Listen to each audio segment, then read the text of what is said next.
Hopefully that comes up. Yeah.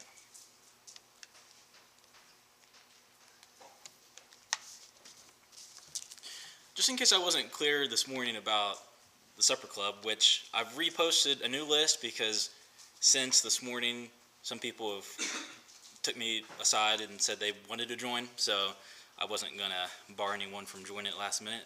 And there's a new list. Most of it hasn't changed, but I had to shuffle just a couple people around to make sure the groups were fairly well even. And the first Supper Club is intended for July, since June's pretty much over, so July gives you plenty of time to kind of get together, get a date in mind. And the ideal situation is when you have your first Supper Club meeting in your individual groups, that during that time that you'll decide when you want to have it next month. So maybe bring your calendars. But looking forward to that. I always sort of shuffle back and forth between what I would consider my favorite gospel, which not really many to choose from, there are only 4, but they're all good. You should read them. But John is interesting in and of itself because it's so different from the others. Oftentimes you'll hear Matthew, Mark, and Luke referred to as the synoptic gospels, which just is a fancy word that means seen together because they often, Matthew, Mark, and Luke, see events the same or similar. They record similar events. John, though, leaves a lot out. He puts in a lot that Matthew, Mark, and Luke don't have. And it's debatable whether when John was writing his gospel, he had maybe Matthew or Mark or Luke before him.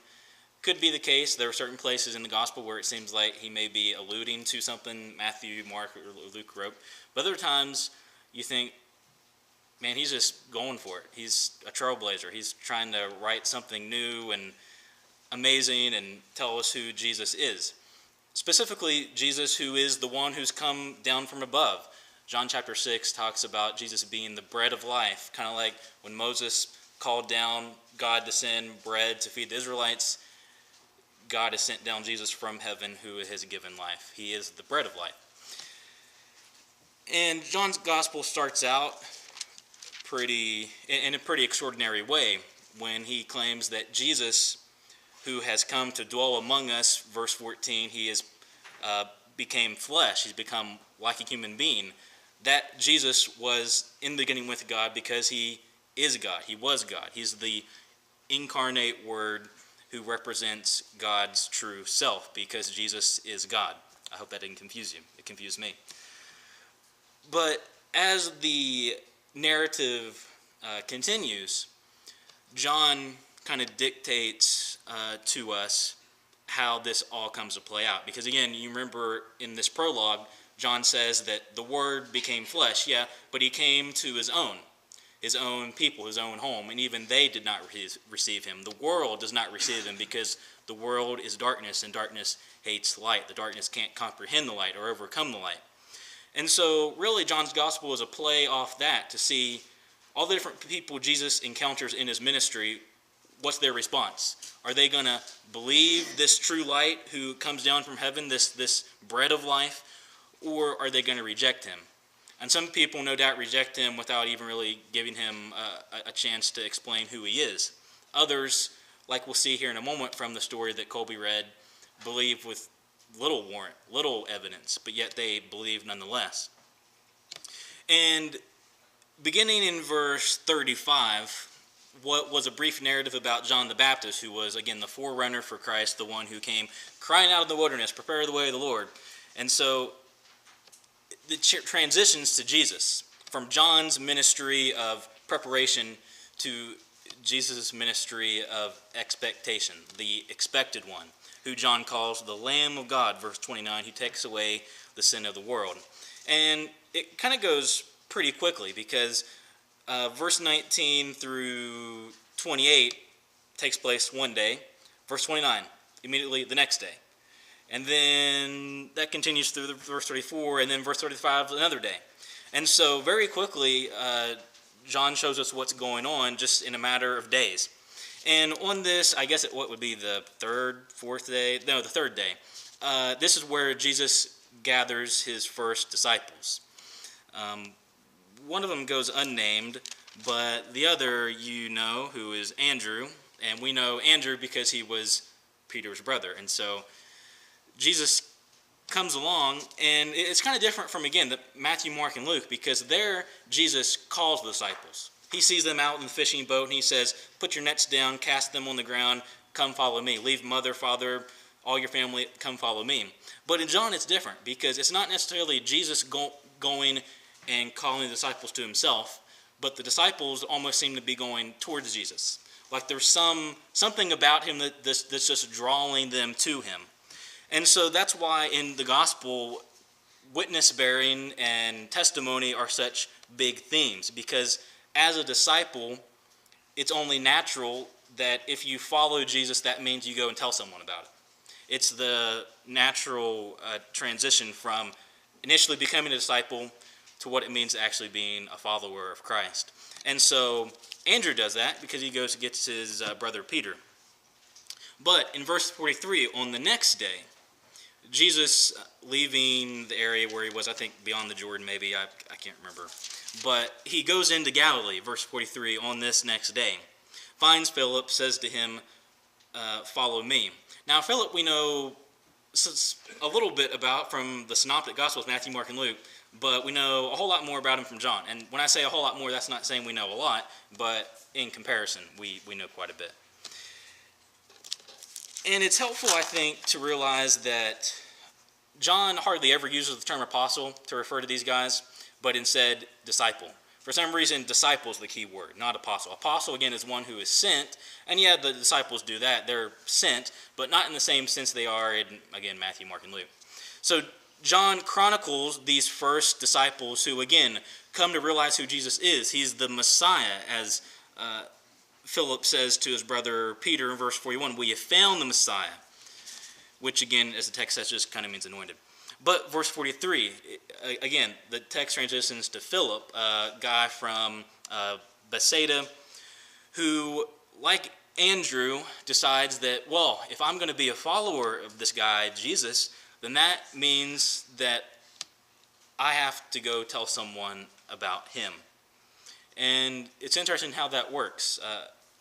Again, just to reiterate, it's almost like it's natural.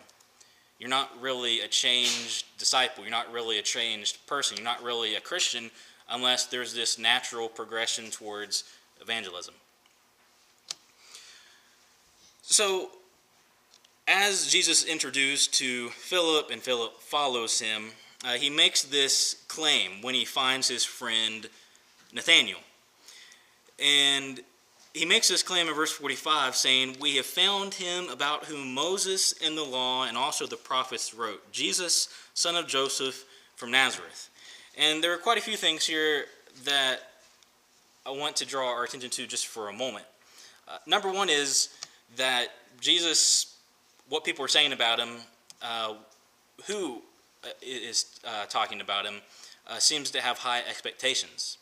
Again, if he was written about all the way back when in the law of Moses, from the prophets, from other places in the Old Testament, then he's got to be a pretty important guy.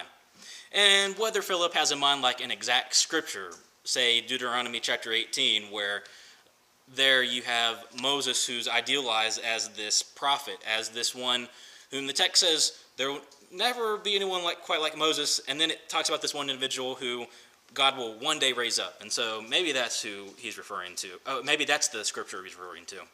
But again, in John, again, I said it's different from Matthew, Mark, and Luke. It's also different in this way, that sometimes the quotations from the Old Testament aren't as obvious. It's not like Matthew, where I think the first one is in Matthew chapter 2, where you have Jesus' birth, and Matthew tells about how Herod was trying to kill them, and so Mary and Joseph flee to Egypt. And there is quoted from Hosea chapter 11, out of Egypt I called my son. Now that's pretty straightforward, because Matthew says, as it is written in the prophet. But John's not so clear. Sometimes there are subtle allusions, sometimes even more visual than textual. And what I mean by that is this, for example, in John chapter 3, when he's talking to Nicodemus, when Jesus is talking to Nicodemus, he talks about, he either talks about himself in the third person, or the quotation cuts off and it's actually the writer, not Jesus, who's talking. And there's some debate about that right around verse 11, 10, I'm not sure.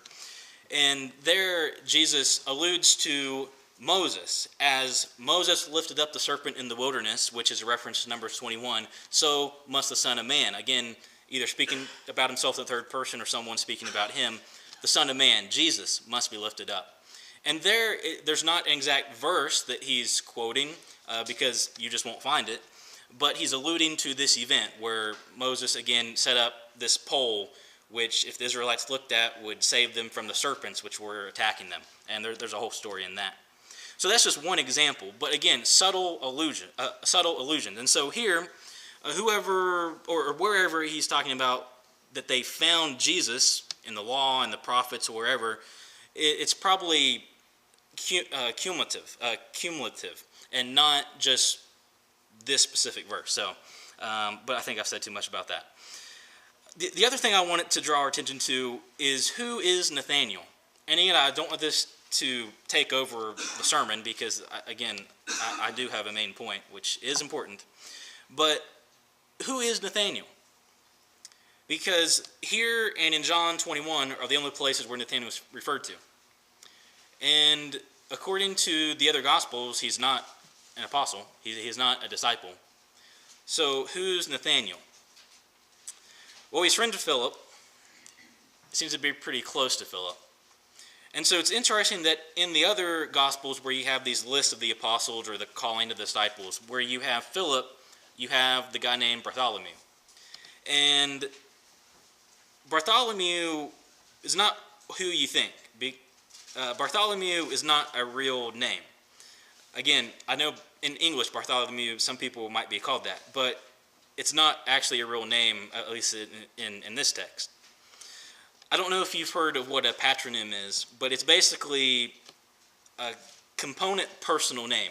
Again, back then, names worked differently. I mean, people didn't have last names.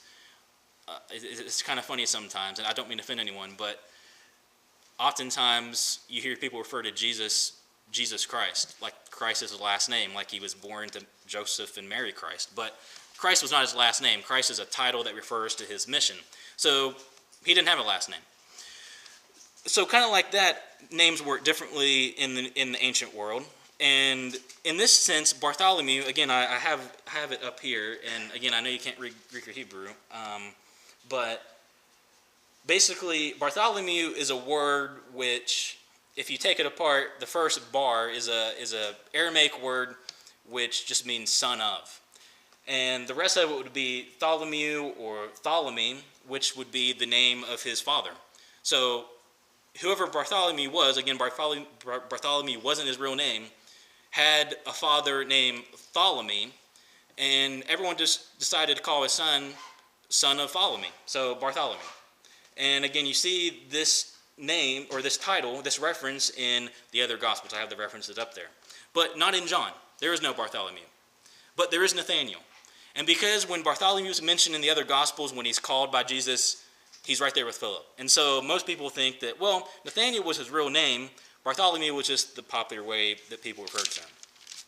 Kind of like Barabbas, the criminal that Pilate replaced Jesus with, let him go off even though he was a murderer. Barsabbas wasn't his real name. It would have been Barr, son of whoever Sabbas was, I guess.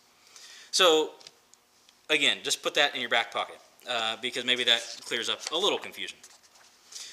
But the narrative really transitions to this climactic moment where Philip has went to Nathanael and said, hey, the guy who Moses and the prophets and the law have been talking about, who we've been looking for, the Messiah, the one who's going to redeem Israel, we found him. Jesus, son of Joseph from Nazareth. And most likely Nathanael was on board until he said Nazareth. Nazareth, again, we didn't live in that time, so we don't know all the culture. But one thing we do know is that Nazareth was a really little dot on the map. Again, you have Jerusalem maybe down here, and Nazareth up towards Galilee, but no one really likes Galilee because they're not really true Jews, and Nazareth especially. If Galilee was looked down upon because of who lived there, well, Nazareth especially. We might say today that this was Jesus, son of Joseph from the backwoods. Jesus, son of Joseph from the boondocks. Jesus, son of Joseph from the trailer park. Jesus, son of Joseph from fill in the blank. Whatever semi-derogatory term you want to use to refer to this person's hometown, that's what Nazareth was. And so Nathanael just spoke the language that we would speak. He spoke like the people from Rome or New York City or London, these official places, these civilized places, but not Nazareth. If you wanted to go where the people were, if you wanted to go to the real, where the real people were, you would go to the capital city, Jerusalem. Again, a place so remote as Nazareth, so far off the map. Well, nothing really happened there, at least nothing important. No person of distinction lived there, came from there. It'd be kind of like, I guess, someone maybe from Ravenswood or Ripley, referring to the other. Can anything good come from Ravenswood if you're from Ripley, or can anything good come from Ripley if you're from Ravenswood? So you kind of see how that goes. But basically, the point is, the Messiah from Nazareth. I don't think so. And one of the things that probably caused him to kind of stumble in terms of Nathanael was this was the son of Joseph. And in other places, John chapter 7, for instance, or in the other Gospels, when Jesus'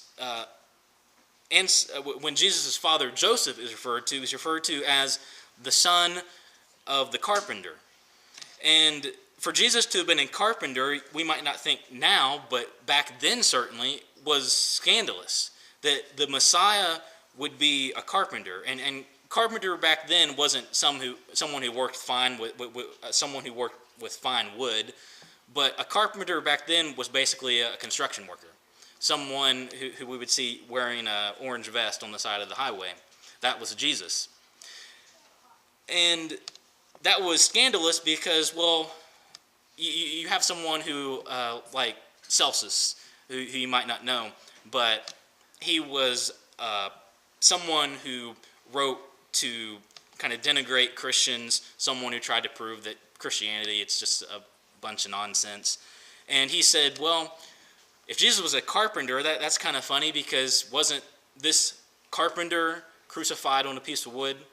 And so it's kind of a big ordeal because someone like Origen, who was an apologist in the 3rd century, someone who was trying to defend Christianity, write all these tractates and say, well, Jesus is the Messiah. Well, he went so far as to say the only place actually where Jesus is said to be a carpenter himself, not just the son of a carpenter, is Mark chapter 6 and verse 3, and there's some debate there what actually should be there. But nonetheless, for him to be a carpenter, the son of a carpenter, for him to be from Nazareth, trailer park, the boondocks, the backwaters, whatever you want to refer to it as, for this Messiah to be from there, that just can't be the case. But notice that Philip doesn't necessarily argue with him, doesn't get angry or mad. He merely says in verse 46 at the end, these 3 words, come and see. Come and see. Come and see really function in the gospel as a whole, not just in this particular story. Again, really, the narrative, as I said, kind of climaxes here because come and see, this is the invitation for Nathanael to come and see who really is Jesus. What is Jesus really all about? Could this actually be the Messiah? But come and see is a summons. It's a call to come and examine who Jesus is, not just for Nathanael, not just for Philip, not just for these 1st century readers of the Gospel of John, but for us today. To come and see who Jesus really is. A simple and warm invitation. An invitation not only to come and look at something, but an invitation to come and be a part of something. This invitation, come and see, not only, again, form the core of this story, but the rest of John's gospel. Jesus has multiple encounters with people who he challenges each time to see not with physical eyes, but with eyes of faith. Nicodemus, the Samaritan woman, the lame man, the blind man, Peter, Thomas, the list goes on and on of people who were challenged by Jesus himself not to look at him for who he was physically, a carpenter's son, one from Nazareth, but as the Messiah, someone who's come down from heaven on God's authority. And sure, there are different responses to this. Some people like Nicodemus sneak around to listen to him and kind of get his facts straight. Some just cover their ears, whether literally or metaphorically. Others believe despite the harsh consequences. Again, the Samaritan woman probably was one. The lame man, I can't remember if the Pharisees got into him or not, but I know for sure that the blind man in John chapter 9 was kind of expelled from the synagogue because he believed in Jesus. People were invited. The invitation, come and see, was extended for everyone, to Jew and Gentile, to rich and poor, weak and strong, healthy and the sick. People of all shapes and sizes and variation were invited to come and see. These words, again, are a challenge to us to come and see. Whoever would pick up John's gospel and read it are invited to come and see. But not only come and see as in read the rest of the book, but come and see as in see what Christian faith and life is all about. See what Jesus can actually do in the real lives of men and women who really believe in him. It's about Christian discipleship, and with that extension, evangelism. We are not called to shove our faith down another's throat, or to question someone's eternal destiny, or to threaten anyone with hellfire. That's not the invitation. The invitation, instead, is one that we are to reissue. The same words, come and see. Come and see what God is still doing through his Son, Jesus, the Messiah. And with extension, through the community of believers that he instituted. Those who have chosen to be disciples, those who have chosen to follow him. And so, just to make clear, come and see are simple words, but they're important words because that's what we're commissioned with. To invite people who we meet, to invite people who we know, to invite people who we don't know, to invite people that we like, that we care about, to invite people that we don't like and we don't care about. But nonetheless, we're to invite them to come and see not only what Jesus has said in the gospel, but to come and see what Jesus is doing and saying today through his people. The future of our church, the future of this church, right here, made up of all of you, does not depend on our size, our reputation, our building, our minister, our elders, our programs. Fill in the blank with whatever you want. It does not depend on any of that. It depends rather on the ordinary, everyday Christians, you and me, who courageously invite others to come and see. Simple and yet so very important. I'm tempted to talk about another way John calls us to do this, and I'll refer to it just briefly. But beyond come and see, the whole gospel has a very creative literary feature. I don't know, again, how familiar you are with the Gospel of John, but you come across this character called the beloved disciple, or better translated, just the one whom Jesus loved. And he's referred to in John chapter 13, John chapter 19, John chapter 18, John chapter 21. Yeah. And we don't know who he is, but the writer of the gospel decides to keep his identity secret. Now, the original readers, they knew who he was, no doubt, because at the end of the gospel, everything that is written in the book is based on the beloved disciples' testimony. Again, see John chapter 21. But who exactly he was, and that brings into question, well, who actually wrote the Gospel of John? And was it John, son of Zebedee, or was it John the Elder, who maybe wrote some of the epistles, and who wrote Revelation? And these are all interesting questions that I like to talk about, but aren't really important. But the point is, talk to me afterwards if you want my opinion on who wrote the Gospel of John. But nonetheless, I don't want to get sidetracked with that. Come and see, though, function the same way as this beloved disciple, one who is loved by Jesus because of his dedication and his humility.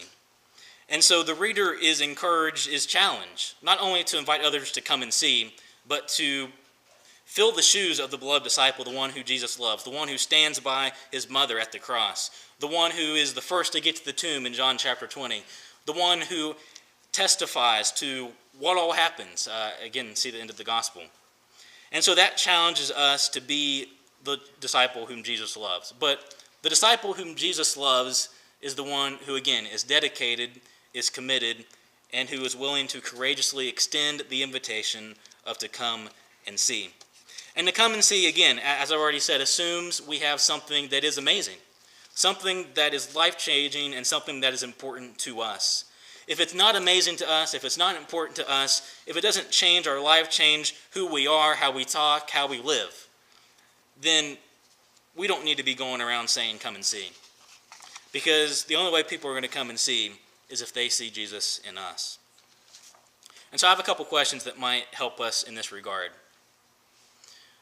Number one, what is your favorite thing about the life we share in this church, in this congregation? What's your favorite thing? I'm not going to even attempt to answer that for you. Number two, would you be willing to invite someone you know to come and see and share that aspect of our congregation to them? So, what's the most important, or what's your favorite thing? And would that cause you to invite someone so they could see that and be a part of that? If your answer to those questions is no, or I don't know, or I'm not sure, or let me get back to you on that, then you're not the disciple who's ready to say, come and see. But as I said at the beginning, being a disciple, follower of Christ, is naturally leads into being one who testifies to who Jesus is in your life, and again, in your speech and in a lot of things.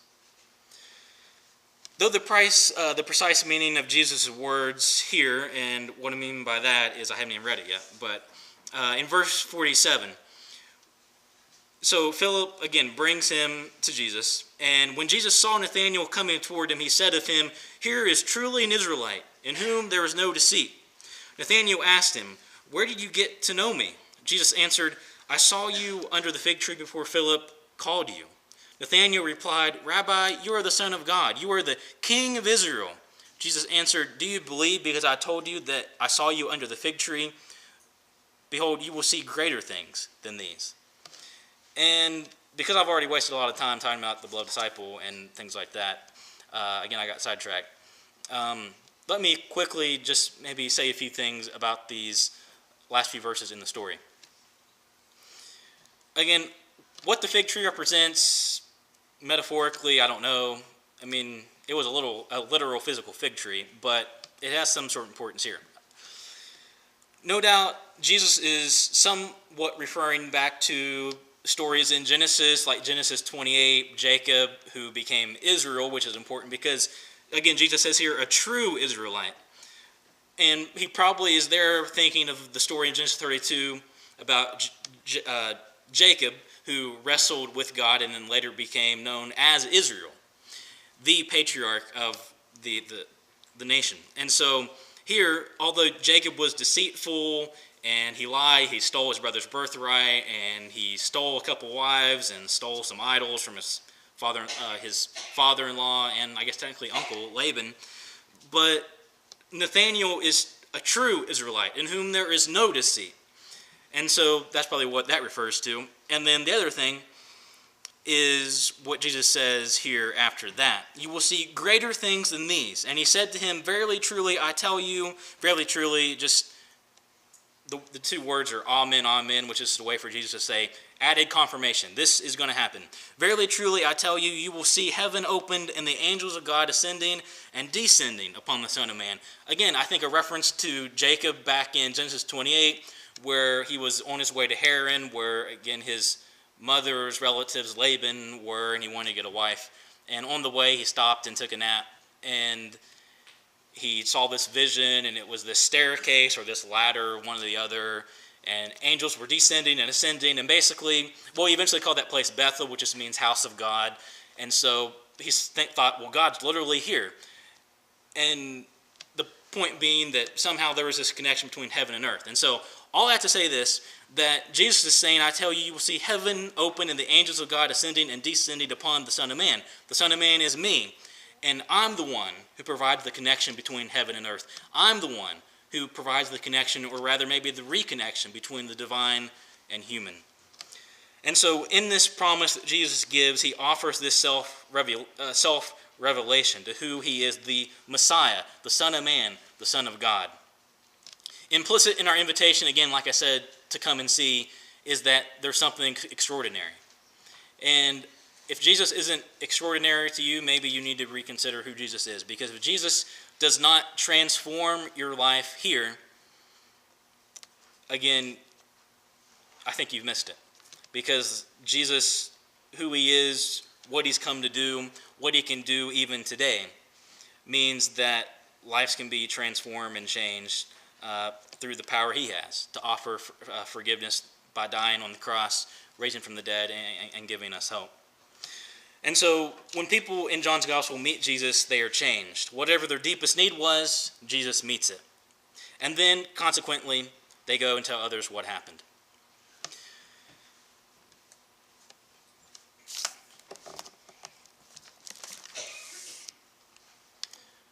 John's gospel is a gospel of belief, and I'm reminded of that here. Again, after Philip realizes who Jesus is, he comes to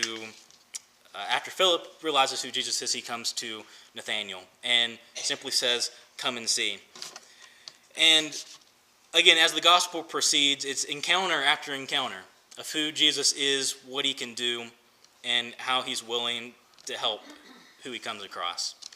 And so tonight, in this moment, I guess if I was to say the one big thing or the challenge or what implicitly we're to do because we read this story is that because we are disciples, if we are disciples, and again, that's an if, and I don't want to make the assumption that all of us in here are, and if you're not, there's a conversation that needs to take place about where you stand with God and what you need to do because of where you stand with God. And if we can talk to you more about that, if we can talk to you about what it means to be baptized into Christ, what it means to be forgiven and to be a Christian, we'd love to do that.